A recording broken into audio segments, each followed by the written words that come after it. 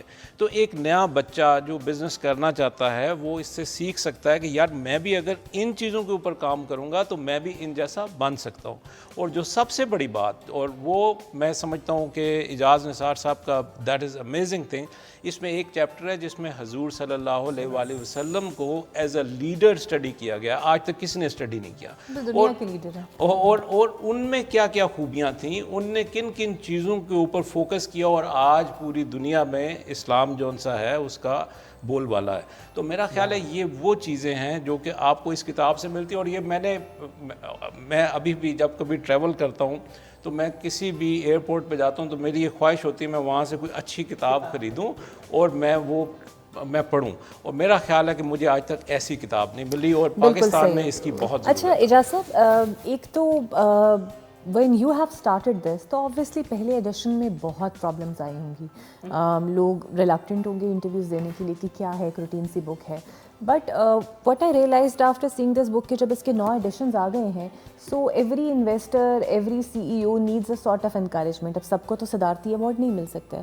سو اس بک پہ آنا بھی آپ کو لگتا ہے کہ ایسا ہوا ہے کہ لوگوں کے لیے ایک موٹیویشنل فیکٹر ہے کہ ان خوش ہوتے ہیں کہ جناب ہمیں اس بک میں ڈال دیں، اور یا پھر دے فیل پرائڈ ان دیٹ کہ ایٹ لیسٹ ہماری اتنی اچیومنٹس ہیں، وی آر ان دا بک. اقرا آپ نے بڑی دل کی بات کہی ہے.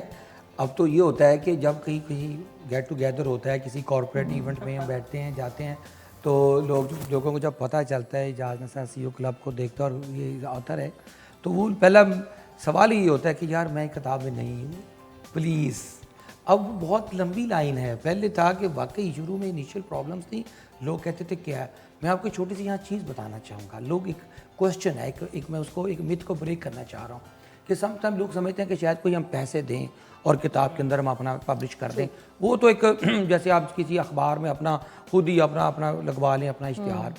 تو اس کی ایک کرائٹیریا ہے، اس کو ہم کہتے ہیں KPIs، کی پرفارمنس انڈیکیٹرز. یہ ہارورڈ بزنس ان کی پبلیکیشن سے میں نے لے کر پاکستانی کانٹیکسٹ میں اس کو مولڈ کیا ہے، اس کو موڈیفائی کیا ہے کویسچنس کو. اس کے اندر کتاب کا جب پہلا چیپٹر دیکھیں گے اس میں 30 کویسچنس ہیں، جو کہ اگر آپ نے ایم فل کیا ہے تو ریسرچر ہیں، تو ریسرچر کو پتہ ہے کہ ایک کوالٹیٹیو ریسرچ ہوتی ہے، ایک کوانٹیٹیو ریسرچ ہوتی ہے. تو اس کے اندر ہم نے کوالٹیٹیو ریسرچ کے ٹول یوز کیے ہیں. KPIs of a company, of a CEO، ان کے لیڈرشپ کیسے میجر ہوتی ہے، اس کمپنی کی سکسیس کیسے میجر ہوتی ہے، وہ جو گلوبل ایک پیرامیٹرز ہیں. اس کے بعد ہم نے اس کے 3 کرائٹیریا رکھے ہیں تاکہ یہ بڑا آج کی گفتگو میں یہ لوگ صحیح سوال پوچھتے ہیں کلیئر ہو جائے. نمبر 1 کہ اس کمپنی نے کتنے لوگوں کو جابس کریٹ کیا. منیمم ہم دیکھتے ہیں کہ کم از کم 500 لوگ ہونے چاہیے، اوپر سے 5000 تک چلا جائے. سیکنڈ کرائٹیریا اس کے لاسٹ 3 ایئرس کی سکسیس، یعنی کہ اس کی گروتھ کیا ہے کمپنی کی، نہیں کہ 100% ہے 50% ہے. جیسے ڈیری ان کی سولوشن ہے، ان کی ماشاءاللہ 50% 100% اتنا جمپ کیا انہوں نے کرونا میں، لوگوں کی کمپنیوں نے گرو کیا. ٹھیک ہے. اور تیسرا کرائٹیریا ہے انوویشن پہ، کہ کون سی کمپنی نہیں بنی ہے، سال ہوا ہے لیکن اس نے انوویشن کیا، کوئی ڈسرپشن کیا ہے، کوئی ایک مائنڈ سیٹ چینج کر دیا ہے کمپنی نے. IT نے آ کے دنیا بدل دی. جیسے اپنا اوبر والے آئے، دوسرے آگے. تو وہ ایک ہم ان چیزوں کو دیکھتے ہیں، جاب کریشن، اس کا ٹرن اوور، اس کے بعد اس کی انوویشن. یعنی کہ ایک کرائٹیریا اور بینچ مارک ہے کہ after R&D you have put the person in that SOS کہتے ہیں نا، وہ ایک سافٹ ویئر ہوتا ہے، آپ اس سافٹ ویئر میں ڈالتے ہیں انٹرنلی اور اس میں سے گزارتے ہیں. بالکل ویسے SAP کا جو ہوتا ہے سافٹ ویئر، تو وہ اس کے اندر سے پتا کہ وہ اس میں کیا ہوتا ہے. ایک سب سے امپورٹنٹ چیز ہوتی ہے ٹرانسپیرنسی، اینڈ کہ آپ یہ نہیں ہوتا کہ آپ کسی فلتھی رچ کو پروموٹ کریں. ہمارا مقصد ہوتا ہے کہ وہ رول ماڈلز کریٹ کریں نئی نسل کے، تاکہ ان بچے ان کے فوٹ سٹیپس کو فالو کر کے انٹرپرینور بنے. یہ ہے اصل میں فلسفی. Be your own boss, fire your bosses.